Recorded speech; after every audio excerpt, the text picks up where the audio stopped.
আমরা এখন যশোর বোর্ড 2023 সালের এই সৃজনশীল প্রশ্নটির সমাধান করব। আমাদের এই সৃজনশীল প্রশ্নটির উদ্দীপকে দুইটি তথ্য দেওয়া রয়েছে, পি অফ এক্স নাম দিয়ে একটা বহুপদী এবং কিউ অফ এক্স নাম দিয়ে আরও একটি বহুপদী। দুইটি বহুপদী আমরা এখানে দেখতে পাচ্ছি। ক নম্বর প্রশ্নে বলা হয়েছে কিউ অফ এক্সকে এক্স প্লাস ওয়ান দ্বারা ভাগ করলে ভাগশেষ কত হবে তা ভাগশেষ উপপাদ্যের সাহায্যে নির্ণয় করো। খ নম্বর প্রশ্ন পি অফ এক্সকে উৎপাদকে বিশ্লেষণ করো।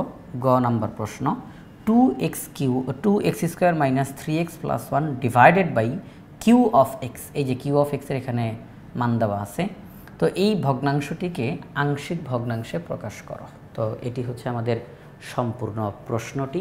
আমরা এখন প্রশ্নটির সমাধান করব। সবার প্রথমে ক নম্বর প্রশ্নের দিকে যদি তাকাই, আমাদের ক নম্বর প্রশ্নে বলা হয়েছে কিউ অফ এক্স, এই যে কিউ অফ এক্স বলতে কিন্তু এইটা 2x cube minus x square plus 2x minus 1। আমাদেরকে বলল কিউ অফ এক্সকে এক্স প্লাস 1 দ্বারা ভাগ করলে ভাগশেষ কত হবে তা ভাগশেষ উপপাদ্যের সাহায্যে নির্ণয় করো। তাহলে আমাদেরকে কি বলছে, এক্স প্লাস 1 দ্বারা ভাগ করার জন্য। তাহলে যেটা দ্বারা ভাগ করতে বলে সেটাকে ভাজক বলা হয়, আর ভাজক সমান 0 আমরা এটা ধরে নিব। আমাদের প্রশ্নে যেই ভাজকটাই দেওয়া থাকুক না কেন সেইটা সমান 0, এটা আমরা মনে মনে ধরে নিব। তাহলে আমাদেরকে এক্স প্লাস 1 দ্বারা ভাগ করতে বলেছে, তাহলে সেই ক্ষেত্রে আমরা এক্স প্লাস 1, এটা খাতায় লিখতে হবে না, এটা মনে মনে, তাহলে আমরা এক্স প্লাস 1 ইকুয়াল টু 0 ধরে নিব। তাহলে সেই ক্ষেত্রে আমরা এক্সের মান পাবো -1। আমরা এক্সের মান কত পেলাম? -1। এই যে এক্সের মান -1 পেলাম, আমাদের অঙ্কের মধ্যে কি দেওয়া আছে? Q of x. Q of x দিয়ে একটা বহুপদী দেওয়া। আমরা এখন করব কি, ওই এক্সের জায়গাতে -1 বসাবো, কারণ আমরা এক্সের মান -1 পেয়েছি। তাহলে এক্সের জায়গায় -1, তাহলে এখানে যেখানে যেখানে এক্স ছিল সেখানে সেখানে এখন -1 বসাবো। এতে করে আমাদের একটা রেজাল্ট বের হবে, আর ওই রেজাল্টটাকেই বলা হয় ভাগশেষ, কারণ এই পদ্ধতিটার নামই হচ্ছে ভাগশেষ উপপাদ্য। ভাগশেষ উপপাদ্য। তাহলে আমরা কিউ অফ এক্সকে এক্স প্লাস 1 দ্বারা ভাগ করলে ভাগশেষ কত হবে সেটা আমরা এখানে নির্ণয় করে দেখিয়েছি। আমরা ইজি হায়ার ম্যাথ বই থেকে এই সমাধানগুলো করছি। Q of x equal to যা লেখা আছে লিখলাম। ভাগশেষ উপপাদ্য অনুসারে কিউ অফ এক্সকে এক্স প্লাস 1 দ্বারা ভাগ করলে ভাগশেষ হবে কিউ অফ -1, যেটা ইতিমধ্যে আপনাদেরকে দেখিয়েছি। তাহলে কিউ অফ -1 এর ফলাফল কত আসে? 2, এক্সের জায়গায় -1, এক্সের জায়গায় -1, এক্সের জায়গায় -1। এবার আপনি হিসাব নিকাশ করেন, করলে আপনি দেখবেন রেজাল্ট আসে -6। তাহলে আমরা বলবো কিউ অফ এক্স এর মান হলো -6। কিউ অফ এক্স এর মান হলো -6। তাহলে আমরা ভাগশেষটা পেয়ে গেলাম। কি পেয়ে গেলাম? ভাগশেষটা আমরা পেয়ে গেলাম -6। আচ্ছা, ঠিক আছে। তাহলে আমাদের এখানের মধ্যে ভাগশেষটা নির্ণয় করা হয়ে গেল। আমরা এখন খ নাম্বার প্রশ্নটার সমাধান করব। খ নাম্বার প্রশ্নটাতে কি বলছে? পি অফ এক্সকে উৎপাদকে বিশ্লেষণ করো।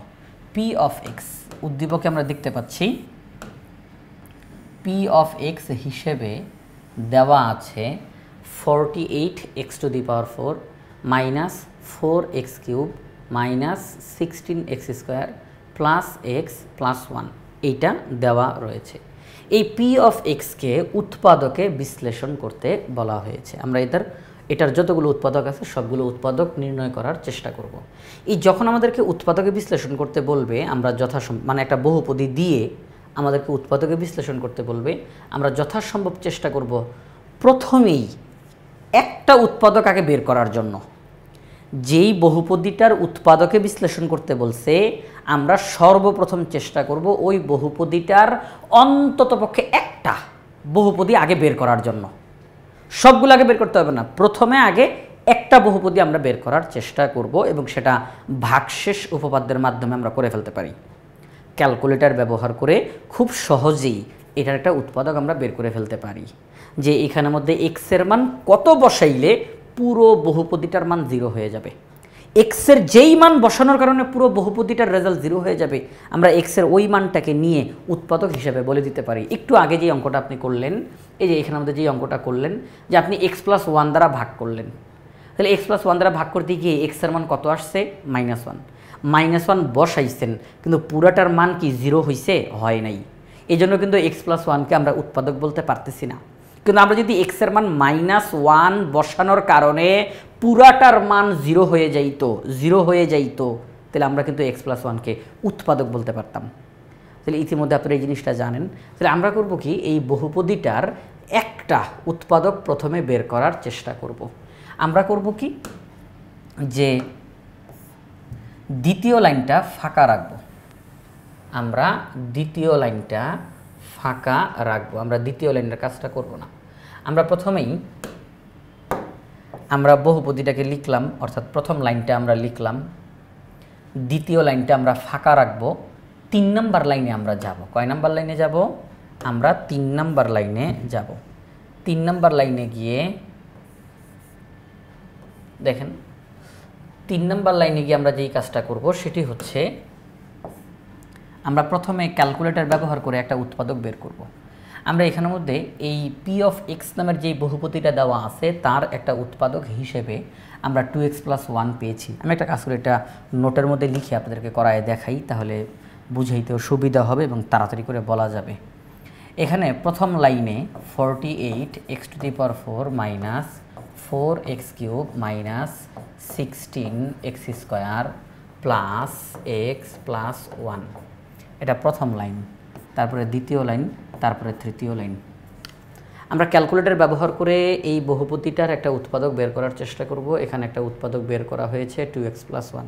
আচ্ছা, 2x + 1 এটা উৎপাদক কেন?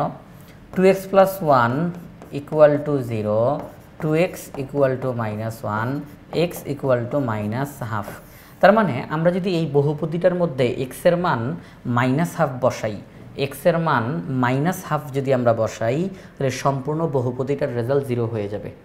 অন্য আরও অনেক মান থাকতে পারে যাদেরকে বসাইলে 0 হবে। আমরা আপাতত এটা বসাইলাম। অন্য আরও অনেক মান আছে যাদেরকে বসাইলে এটা পুরোটা 0 হবে। আপাতত আমরা একটা মান বসাই একটু চেক করতেছি। তাহলে x এর মান -½ আমরা এখানের মধ্যে বসিয়ে চেক করব। তাহলে আমরা দেখলাম যে x এর মান -½ বসাইলে পুরোটা 0 হয়। তাহলে x এর মান -½ বসাইলে যেহেতু পুরোটা 0 হয়, তাহলে x এর মান -½ তাহলে আমরা x এর মান -½ আমরা সাধারণত মাইনাস চিহ্নটাকে উপরেরটার সাথেই বিবেচনা করি। তাহলে আমরা আড়াআড়ি গুণ যদি করি, তাহলে হবে 2x = -1, 2x + 1 = 0। তাহলে 2x + 1 কে আমরা উৎপাদক হিসাবে বলতে পারি। তাহলে ওই হিসাবে আমরা 2x + 1 কে উৎপাদক বলতেছি। তাহলে সর্বপ্রথম আমরা চেষ্টা করব একটা উৎপাদক বের করার। আমরা 2x + 1 নাম দিয়ে একটা উৎপাদক পেয়ে গেলাম। এটা প্রথম লাইন। দ্বিতীয় লাইনটা ফাঁকা থাকবে। 3 নম্বর লাইনে এসে আমরা সেই উৎপাদকটাকে লিখব। কথা হলো উৎপাদকটাকে কয়বার লিখব? আমরা দেখব চলকের পাওয়ার সর্বোচ্চ কত। আমরা দেখতেছি চলকের পাওয়ার সর্বোচ্চ 4। এই যে পাওয়ার 4, এর চাইতে বড় কোনো পাওয়ার এখানে নাই। এখানে x এর সর্বোচ্চ পাওয়ার হলো 4। তাহলে আমরা এই উৎপাদকটাকে 4 বার লিখব। কয়বার লিখব? 4 বার। 1 বার, 2 বার, তারপরে 3 বার এবং 4 বার। তাহলে আমরা উৎপাদকটাকে 4 বার লিখে ফেললাম। এখন আমাদের যেই কাজটা করব, যে এখানে এমন কোনো কিছু বসাবো যেটা দিয়ে গুণ করলে এটার সাথে মিলে, এমন কিছু বসাবো গুণ করলে মিলে। তাহলে আসেন আমরা একটু দেখি এখানে কত বসানোর পরে গুণ করলে 48x⁴ হবে। একটু চিন্তা করেন, এখানে 2 আছে, এখানে কত আছে? 2 আছে। আমি যদি এখানে 24 লিখি, 24 দুগুণে 48, 24 দুগুণে 48। এবার এখানে x, এখানে কত লিখবো? x³ লিখবো আমরা, কারণ x³ আর x গুণ দিলে x⁴। তাহলে 24x³ দ্বারা যদি গুণ করি তাহলে 48x⁴ হবে। 24x³ দ্বারা যদি 1কে গুণ করি, আসেন আগে একটু লিখে ফেলি। 24x³ দ্বারা গুণ করলে হয় 48x⁴। 24x³ দ্বারা গুণ করলে হবে 24x³। এখন দেখেন এইটার এটা না হয় মিলে গেছে। হ্যাঁ, এইটার এটা না হয় মিলে গেছে, কিন্তু এইটা কি হইল? 24x³। এখানে কি 24x³ আছে? এখানে আছে -4x³। এইটা আমার আসল, এটা নকল, এটা আসল। এইটাকে আমার মূলত আমার খেয়াল রাখতে হবে। -4x³। তাহলে আমি এটা কী লিখলাম? বেশি লিখে ফেললাম না? ঠিক করা দরকার। কত বসাইলে হিসাব নিকাশ করলে -4x³ হবে? আমি যেখানে -28x³ লিখি, -28x³ প্লাস 24x³ এই হিসাব নিকাশ করলে -4x³ হয়। আচ্ছা, এই দুইটা তো এখান থেকে আসছে, এইটা আমি মাত্র বাড়তি লিখছি তাই না, এটা আমি এইমাত্র অতিরিক্ত লিখছি না। এখানে কত দিয়ে গুণ দিলে এটা হবে -14 দুগুণে 28 আর x² দরকার, কি দরকার, x² দরকার। তাহলে -14 x² দিয়ে যদি গুণ দেই তাহলে 14 দুগুণে 28, সামনে মাইনাস, x² দ্বারা x-কে গুণ দিলে x³ -14 x² দ্বারা যদি 1-কে গুণ দেই তাহলে -14 x² হয়। এখন হিসাব নিকাশ করে দেখেন, এখানে আছে -16 x², কিন্তু আমরা লিখছি -14 x², আরও দরকার -2 x²। এই যে এটা মাত্র বাড়তি লিখলাম, x দ্বারা গুণ দিলে ঠিক হয়ে যাবে, -2 x² -x। আচ্ছা, এখানে আছে +x, কিন্তু আমি লিখে ফেলছি -x, ঠিক করা দরকার, +2x, ঠিক আছে, -x + 2x হিসাব নিকাশ করলে +x। এবার আমরা যদি এখানের মধ্যে 1 দ্বারা গুণ দিই, কী দ্বারা গুণ দিই, 1 দ্বারা, কারণ আমি যে 2x লিখলাম এখানে 1 দ্বারা যদি গুণ দিই তাহলে ঠিক থাকবে, 1 দ্বারা গুণ দিলে 2x + 1। এবার আপনারা একটু হিসাব নিকাশ করে দেখেন ভাইয়া, সবাই একটু খেয়াল করেন, একটু হিসাব নিকাশ করেন আপনারা, তাহলে দেখতে পাবেন যে এই যে প্রথম লাইনের সাথে দ্বিতীয় লাইন মিলছে কিনা। হ্যাঁ, প্রথম লাইনের সাথে দ্বিতীয় লাইন মিলছে কিনা। প্রথমে আছে 48x⁴, এখানে 48x⁴ মিলছে। এরপরে -4x³, এই দুইটার হিসাব নিকাশ করলে কি -4x³ হয়, হ্যাঁ মিলছে। এরপরে -16x², এই দুইটাকে হিসাব নিকাশ করলে কি -16x² হয়, হ্যাঁ হয়। এরপরে +x, এই দুইটার হিসাব নিকাশ করলে কি +x হয়, হ্যাঁ হয়। +1, তাহলে আমরা দেখলাম যে প্রথম লাইন দ্বিতীয় লাইন পুরোপুরি মিলে গেছে। হ্যাঁ, চেহারাটা একটু ভিন্ন কিন্তু মিলে গেছে। তাহলে আমরা অঙ্কটা কিভাবে করে করলাম, 2x + 1 এইটা একটা উৎপাদক এই বহুপদীটার, সেটাকে লিখলাম, সেইটার মাধ্যমে এই লাইনগুলো তৈরি করে ফেললাম আমরা। এইটাই এই জায়গাটার মধ্যে লেখা হয়েছে। হ্যাঁ, এই জিনিসটাই এখানের মধ্যে লেখা হয়েছে, যেটা আপনাদেরকে এখন এইমাত্র নোটে লিখে দেখালাম। নোটে লিখে দেখানোর কারণে আশা করি আপনাদের বুঝতে সুবিধা হয়েছে। তাহলে আমরা এটা লিখলাম। এখন 2x + 1 বারে বারে আছে, তাহলে আমরা কমন নিতে পারি, তাহলে থাকবে কি 24x³ -14x² -x + 1, এটা থাকবে। এইবার ভাইয়া যেভাবে করে এখানে বুঝাইলাম একই জিনিস এখন এখানে চিন্তা করেন, একই রকমের জিনিস এখানের মধ্যে এখন চিন্তা করেন যে আমরা এই যে সবাই একটু তাকান, এদিকে আর তাকায়েন না, হ্যাঁ এদিকে আর তাকায়েন না, এই 24x³ -14x² -x + 1 এইটার একটা উৎপাদক আপনারা বের করার চেষ্টা করেন সবাই। ক্যালকুলেটর ব্যবহার করে এই অংশটুকুর একটা উৎপাদক বের করার চেষ্টা করেন। আপনারা ধরে নেন এটা প্রথম লাইন, এবার দ্বিতীয় লাইনটা ফাঁকা রাখেন, 3 নম্বর লাইনে চলে যান। আমরা এই বহুপদীর একটা উৎপাদক পেলাম 2x - 1, অর্থাৎ x এর মান যদি আমরা হাফ বসাই, x এর মান যদি এখানে হাফ বসাই তাহলে পুরোটার মান 0 হয়। তাহলে আমরা বলতে পারি 2x - 1 এটা হচ্ছে একটা উৎপাদক। এবার উৎপাদকটাকে কয়বার বসাবেন, যেহেতু x এর পাওয়ার 3 এটাই সর্বোচ্চ, তাহলে উৎপাদকটাকে 3 বার বসান, আগের মতো হিসাব নিকাশ করেন, ক্যালকুলেশন করেন, হয়ে যাবে। এবার এখানে আমাদের আবার মিডল টার্ম করেন, আবার রেজাল্ট বের হবে। এইভাবে করে করতে করতে আপনি দেখবেন এক পর্যায়ে আপনার সামনে সম্পূর্ণ রেজাল্ট বের হয়ে গিয়েছে। আমরা সর্বপ্রথম 2x + 1 এই উৎপাদকটাকে আমরা নিয়ে অঙ্ক শুরু করেছিলাম, তারপরে আমরা 2x - 1 এই উৎপাদকটা পেয়েছিলাম, অবশেষে আমরা আরও 2টা উৎপাদক পেলাম। এই যে আমরা এখানে মোট 4টা উৎপাদক পেলাম, তাহলে আমাদের প্রশ্নতে যেই বহুপদীটা দেওয়া ছিল সেই বহুপদীটার উৎপাদক হলো এই 4টা, এই 4টা উৎপাদকের যে কোনো উৎপাদক দিয়ে আপনি ওই বহুপদীটার ভাগ করেন, রেজাল্ট 0 আসবে। এই 4টা উৎপাদকের যে কোনো উৎপাদক দিয়ে আপনি ওই বহুপদীকে ভাগ করেন, ভাগশেষ অবশ্যই 0 আসবে, কারণ উৎপাদক মানেই হলো এই উৎপাদক দিয়ে ভাগ করলে ভাগশেষটা 0 আসে। তাহলে আমরা আমাদের প্রশ্নতে যেই বহুপদীটা দেওয়া ছিল, কোথায় প্রশ্নটা, এই যে আমাদেরকে বলছে পি অফ এক্সকে উৎপাদকে বিশ্লেষণ করো। পি অফ এক্স বলতে আমরা এই রাশিটা দেখেছি বহুপদীটা, তাকে উৎপাদকে বিশ্লেষণ করা হয়ে গিয়েছে। আশা করি আপনারা সবাই বুঝতে পেরেছেন। আমরা এখন গ নাম্বার প্রশ্নটা সমাধান করব। আমাদের গ নাম্বার প্রশ্নে কি বলা হয়েছে? গ নাম্বার প্রশ্নে বলা হয়েছে 2x² - 3x + 1 divided by q of এক্সকে আংশিক ভগ্নাংশে প্রকাশ করো। কিউ অফ এক্স এটা উদ্দীপকে দেওয়া রয়েছে 2x³ - x² + 2x - 1। তাহলে আমরা যদি এটার সমাধানটা শুরু করি, প্রথমে আমরা কিউ অফ এক্সটাকে লিখব, তারপরে তাকে আমরা একটু ভাঙার চেষ্টা করব। যতগুলো উৎপাদক আসে উৎপাদকগুলো আমরা নিয়ে আসব।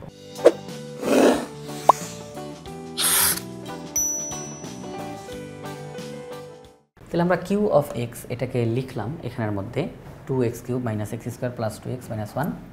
এবার এটাকে উৎপাদকে বিশ্লেষণ করলে মিডল টার্ম আর কি আমরা যদি কমন নেই, সহজ কথায় কমন নেই, এখান থেকে x² কমন নেওয়া যায়, তাহলে থাকে 2x - 1। এখান থেকে 1 কমন নেওয়া যায়, তাহলে থাকে 2x - 1। তাহলে আমরা কিউ অফ এক্সকে যখন উৎপাদকে বিশ্লেষণ করলাম, কমন নিলাম, তখন আমাদের সামনে এটা আসলো 2x - 1 × x² + 1। এখন আমাদেরকে প্রশ্নে যেটা দেওয়া হলো 2x² - 3x + 1 divided by q of x, এটাকে আংশিক ভগ্নাংশে পরিণত করো। তো এইটা মানে কি? এইটা মানে কিন্তু এইটা, এই যে 2x² - 3x + 1 তাকে লিখলাম, আর কিউ অফ এক্সের জায়গাতে আমরা 2x - 1 × x² + 1 লিখলাম। তাহলে আমাদেরকে প্রশ্নে যেটা দেওয়া হলো সেটাই কিন্তু এটা, সেটাই কিন্তু এটা। আমরা এখন এই অংশটুকুকে আংশিক ভগ্নাংশে রূপান্তর করার চেষ্টা করব। আমরা এই অংশটুকুকে আংশিক ভগ্নাংশে রূপান্তর করার চেষ্টা করব। তাহলে চলেন আমরা মেইন কাজটা আরম্ভ করে দেই। আমরা আংশিক ভগ্নাংশ যখন শুরু করি, শুরুতেই আমরা লিখি ধরি 2x² - 3x + 1 divided by 2x - 1 × x² + 1 অভেদ চিহ্ন a divided by 2x - 1 plus এইবার কথা আছে, সেটা হলো আমরা নিচে কি লিখলাম x² + 1। যদি আমরা কখনো দেখতে পাই যে x এর পাওয়ার হিসেবে সরাসরি 2 দেওয়া, সরাসরি x এর পাওয়ার 2 দেওয়া সরাসরি, তখন উপরে দুইটা ইংরেজি অক্ষর হবে। উপরে এখানে যেমন ইংরেজি অক্ষর একটা, এখানে ইংরেজি অক্ষর হবে দুইটা। x এর পাওয়ার হিসাবে 2 থাকলে, মানে স্কোয়ার যদি থাকে পাওয়ার হিসাবে x এর, সরাসরি x এর পাওয়ার হিসাবে, তাহলে উপরে দুইটা ইংরেজি অক্ষর হবে। তখন লেখার সিস্টেমটা কি, যে এখানে অলরেডি আমরা কোন ইংরেজি অক্ষরটা লিখে ফেলছি a, তারপরে কি হয় b, তার সাথে আমরা এই চলকটাকে গুণ দিব প্লাস b এর পরে কি হয় c। এই যে আমরা দুইটাই ইংরেজি অক্ষর লিখে ফেলছি। আবার আপনারা ভাইবেন না যে স্যার আপনি যেহেতু বলছেন দুইটা ইংরেজি অক্ষর লিখতে হবে, তাহলে আমরা b + c এটা লিখে দিই। না না না না না, লেখার সিস্টেমটা এইরকম যে আপনি যে ইংরেজি অক্ষরটা প্রথমে লিখলেন তার সাথে একটা চলকটা গুণ দিবেন, চলক x চলক গুণ দিলেন, প্লাস তারপর আরেকটা অক্ষর লিখলেন। ওকে, তাহলে আমরা এটা লিখে ফেললাম। এখন আমাদের কাজ হচ্ছে এই অঙ্কটা সমাধান করতে গেলে তিনটা মান আমাদেরকে বের করতে হবে। আমাদেরকে a এর মান বের করতে হবে, b এর মান বের করতে হবে, c এর মান বের করতে হবে। এই তিনটা মান আমাদেরকে বের করতে হবে। আচ্ছা ঠিক আছে, তাহলে আমরা যেভাবে করে আংশিক ভগ্নাংশের কাজটা শুরু করি, 1 নংয়ের বাম পক্ষের হরে যা ছিল এইটি দ্বারা সম্পূর্ণ 1 নংকে গুণ করব। 1 নংয়ের বাম পক্ষের হরে যা ছিল এই হরটা দ্বারা উভয় পক্ষকে আমরা গুণ করব। গুণ করলে আমরা পাই, এই লাইনটা আমরা পাই। এটার বলার অপেক্ষা রাখে না, আপনারা সবাই এটা পারেন, বুঝেন। এখনই আমাদেরকে একটু চিন্তা ভাবনা করতে হবে। চিন্তা ভাবনাটা কি, সেটা হলো আমাদের অঙ্কটা করতে হলে কয়টা মান দরকার, আর এখান থেকে আমি x এর মান সরাসরি আমি x এর কয়টা মান পাচ্ছি। কারণ x এর মানের উপরে, মানে চলকের মানের উপরে নির্ভর করবে উপরের ইংরেজি অক্ষরগুলোর আমি মান কয়টা পাবো, আমি কয়টা ইংরেজি অক্ষরের মান পাবো। আমরা এখান থেকে দেখতেছি যে এখানে যে হর আছে 2x - 1, আমরা যদি এইটা = 0 ধরি, 2x - 1, আমরা যদি 2x - 1 = 0 কল্পনা করি, তাহলে 2x = 1, x = হাফ। তাহলে আমরা x এর একটা মান পেয়ে গেলাম, সরাসরি আমরা x এর একটা মান পেয়ে গেলাম। এরপরে আমরা করব কি, তাহলে একটা মান আমরা পাইলাম। তাহলে যেহেতু x এর একটা মান আমরা পাইছি, তাহলে এই a b c এই তিনটা অক্ষরের মধ্যে একটা অক্ষরের মান আমরা পেয়ে যাব। যেহেতু x এর একটা মান আমরা পেয়ে গেছি, তাহলে আমরা ইংরেজি ওই 3টা অক্ষরের মধ্যে একটা অক্ষরের মান আমরা পাবো। আচ্ছা, এবার দেখি তো এই হরটা থেকে কোনো কিছু বের হয় কিনা। X square plus one, x square plus one, x square plus one equal to 0, x square equal to -1, x equal two √/-1। না, এটা গ্রহণযোগ্য না, কারণ রুটের ভিতরে ঋণাত্মক মান গ্রহণযোগ্য নয়, এটি অবাস্তব হয়ে যায়। তাহলে আমরা এক্সের কেবলমাত্র একটা মান পাইলাম, তাহলে এক্সের একটা মান পাওয়ার কারণে আমি তো এ বি সি এই 3টা অক্ষরের মধ্যে একটার মান বের করতে পারবো। আমি যদি এক্সের 2টা মান পাইতাম তাহলে এ বি সি এর মধ্যে আমি 2টা মান পেয়ে যেতাম। আমি যদি এক্সের সরাসরি 3টা মান পাইতাম, মানে 3টা হর থাকতো, 3টা হরের মাধ্যমে আমি এক্সের 3টা মান পেয়ে গেছি, তাহলে আমার 3টা ইংরেজি অক্ষরের মান চলে আসতো। কিন্তু আমি হরগুলো থেকে আমি এক্সের কেবলমাত্র একটা মান পাইছি।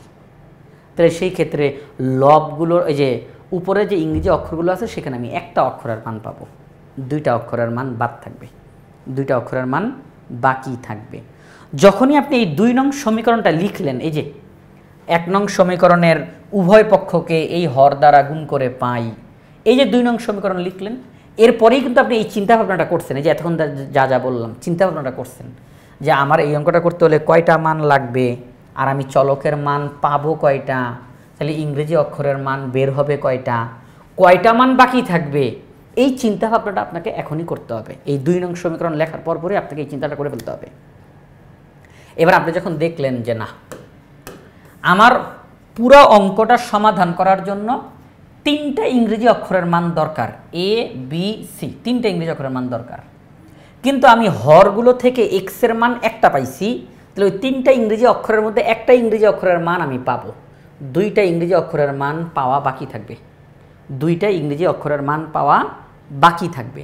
তাহলে যেহেতু 2টা ইংরেজি অক্ষরের মান পাওয়া বাকি থাকবে, তার মানে আমাকে সহগ সমীকৃত করতে হবে। কি করতে হবে? সহগ সমীকৃত করতে হবে। আর সহগ সমীকৃত করতে হইলে আমরা 3 নং সমীকরণ এই নাম দিয়ে আমরা আরেকটা সমীকরণ অঙ্কের মধ্যে নিয়ে আসব। আর এই 3 নং সমীকরণটা কি? এটা সিম্পল জিনিস, সেটা হচ্ছে 2 নং সমীকরণে আমরা যা লিখেছি এখানে তো ব্র্যাকেট আছে, আমি 3 নং সমীকরণে কোনো ব্র্যাকেট রাখবই না, একেবারে ভেঙে লিখব, কোনো প্রকার ব্র্যাকেট রাখবো না। আমরা ব্র্যাকেটকে উঠাই দেওয়ার ব্যবস্থা করব 3 নং সমীকরণে গিয়ে। তাহলে দেখেন, এ এর সাথে এক্স স্কোয়ারের গুণ, এ এর সাথে 1 এর গুণ, বি এক্স এর সাথে 2x এর গুণ, বি এক্স এর সাথে 1 এর গুণ, সি এর সাথে 2x এর গুণ, সি এর সাথে 1 এর গুণ, আমরা এইভাবে করে সবাইকে লিখে ফেললাম। এখানে কিন্তু আর কোনো ব্র্যাকেট নেই, এখানে আর কোনো ব্র্যাকেট নাই, 3 নং সমীকরণ আমরা লিখে ফেললাম। আচ্ছা, আমরা যে 1 নং সমীকরণ থেকে এক্সের একটা মান পাইছি না, এক্সের একটা মান সরাসরি এক্সের মান হাফ মনে মনে রাফ করে আমরা পেয়ে গেছি না, ওই যে এক্সের একটা মান পেয়ে গেছি, ওই মানটাকে আমরা 2 নং সমীকরণে বসাবো। ওই মানটাকে কোথায় বসাবো? ওই মানটাকে 2 নং সমীকরণে বসাবো। মনে রাখতে হবে, 3 নং সমীকরণ আমরা বের করছি কেবলমাত্র সহগ সমীকৃত করার জন্য, সরাসরি এক্সের মান বসানোর জন্য না। সরাসরি এক্সের মানগুলো বসাবো 2 নং সমীকরণে, আর সহগ সমীকৃত করব 3 নং সমীকরণ দ্বারা। ঠিক আছে? আচ্ছা, তাহলে চলেন আমরা যে এখান থেকে এক্সের মান পাইছিলাম হাফ, সেই এক্সের মান হাফ 2 নং সমীকরণে বসাই দিই। 2 নং সমীকরণে এক্সের মান হাফ বসিয়ে পাই। তাহলে দেন বসাই দেন 2 নং সমীকরণে যেখানে যেখানে এক্স দেখতেছেন সেখানে সেখানে আপনি হাফ বসাই দেন, half half half half half বসাই দেন। বসাই দেওয়ার পর আপনি ক্যালকুলেশন করেন, ক্যালকুলেশনটা তার বুঝে দিতে হবে না, একদম সিম্পল ক্যালকুলেশন করেন। ক্যালকুলেশন করার পরে অবশেষে আমরা পেলাম এই অংশটুকু। এবার এখানে আমরা আর গুণ করতে পারি। কি করতে পারি? আর গুণ 5 দুগুণে 10 এ, আর 3 থেকে 3 বিয়োগ করলে হয় 0, 0-র সাথে 4 গুণ দিলে 0 হয়, তাহলে 10a = 0। এবার এ এর সাথে 10 গুণ আকারে আসে, তাহলে এই যে 10 এখানে গুণ, ওই জায়গায় গেলে ভাগ হবে, তাহলে 0কে যদি আপনি 10 দ্বারা ভাগ করেন 0ই হয়। তাহলে আমরা এ এর মান পেয়ে গেলাম 0, এ এর মান পেয়ে গেলাম 0, একেবারে নির্দিষ্টভাবে এ এর মান 0 পেয়ে গেলাম। আচ্ছা, এখন তাহলে এ বি সি 3টা অক্ষরের মধ্যে একটা অক্ষরের মান পেয়ে গেছি, 2টা অক্ষরের মান বাকি। আমরা তো এখন আর এক্সের মান তো আমাদের কাছে নাই, আমরা এখন সহগ সমীকৃত করতে যাব। এই সহগ সমীকৃতটা করে কিভাবে করে? একেবারে সহজ এবং মজাও লাগে আমার কাছে। দেখেন যে বিষয়টা, সেটা হচ্ছে আমরা 3 নং সমীকরণে তাকায় দেখব এক্সের সর্বোচ্চ পাওয়ার কত। এক্সের সর্বোচ্চ পাওয়ার 2, এর চেয়ে বড় পাওয়ার আর নাই, এর চেয়ে বড় পাওয়ার আর নাই। তাহলে আমরা লিখলাম এক্স স্কোয়ার, তার চেয়ে একটু ছোট পাওয়ারের দিক দিয়ে একটু ছোট এক্স, তার চেয়ে পাওয়ারের দিক দিয়ে একটু ছোট, তার মানে এক্স টু দি পাওয়ার 0, অর্থাৎ ধ্রুবপদ। হ্যাঁ, ধ্রুবপদের মধ্যে তো চলককে দেখা যায় না, কেন দেখা যায় না? তার পাওয়ার 1, তার পাওয়ার 1।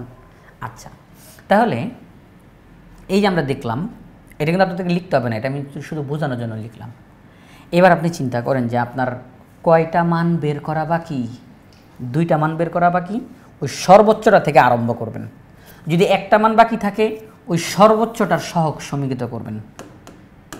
যদি 2টা মান বাকি থাকে ওই সর্বোচ্চটা এবং তার চেয়ে এক ছোট যেটা, এই 2টার সহগ সমীকৃত করবেন। যদি 3টা মান বাকি থাকে তাহলে ওই সর্বোচ্চটা, তার চেয়ে এক ছোট, তার চেয়ে এক ছোট, এই 3টার সহগ সমীকৃত করবেন। অর্থাৎ সহগ সমীকৃত করব কাদের, এটাও কিন্তু এখানে আমাদের ঠিক করা, যে আমি কার কার সহগ সমীকৃত করব, কয়টার সহগ সমীকৃত করব। এটা নির্ভর করে আমার এখনও মান বাকি আছে কয়টার। আমার যদি একটার মান বাকি থাকে তাহলে আমি শুধু সর্বোচ্চটার সহগ সমীকৃত করব। আমার যদি 2টা মান বাকি থাকে তাহলে সর্বোচ্চটা এবং তার চেয়ে এক ছোট যেটা, এই 2টার সহগ সমীকৃত করব। আমার যদি 3টা মান বাকি থাকে তাহলে সর্বোচ্চটা, তার চেয়ে এক ছোট, তার চেয়ে এক ছোট, এই 3টার সহগ সমীকৃত করব। ঠিক আছে? আচ্ছা, তাহলে আমাদের এই অঙ্কতে আমরা এখন যেই অঙ্ক করতেছি এখানে এই কয়টা মান বাকি আছে? 2টা মান বাকি আছে, তাই না? তাহলে আমরা এখান থেকে সর্বোচ্চটা এবং তার চেয়ে এক ছোট যেটা, এই 2টার সহগ সমীকৃত করব।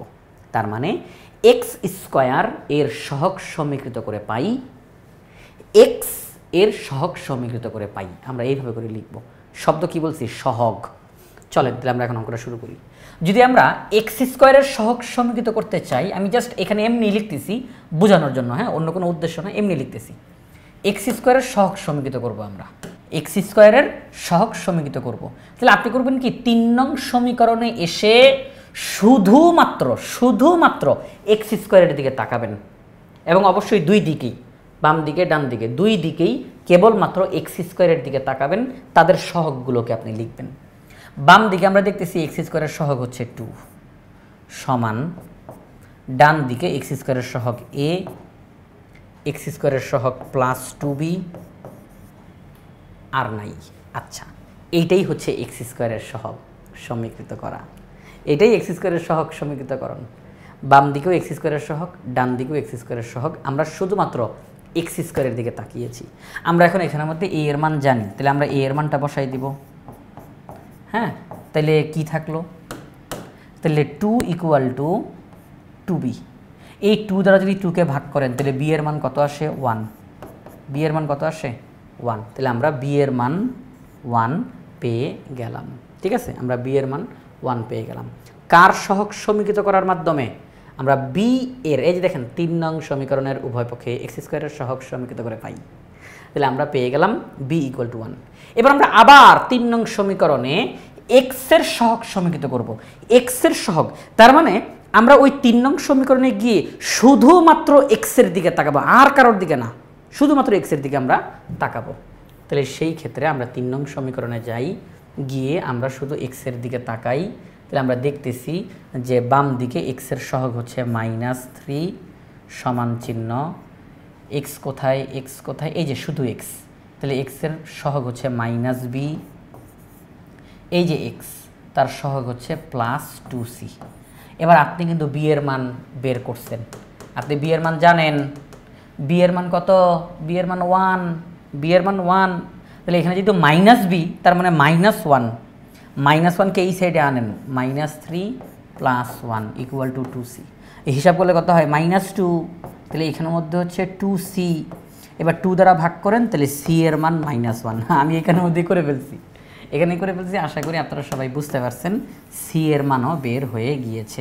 সহগ সমীকৃত অনেক সহজ একটা বিষয়, হ্যাঁ, অনেক সহজ এবং মজার একটা জিনিস। তাহলে আমরা 3 নং সমীকরণ থেকে এক্স এর সহগ সমীকৃত করে ফেলেছি এবং তার রেজাল্ট পেয়ে গিয়েছি c = -1। যে 3টা মান আমরা পেয়ে গেছি, a এর মান, b এর মান, c এর মান, তাদেরকে বসাই দিব। 1 নং সমীকরণে a b c এর মান বসিয়ে পাই।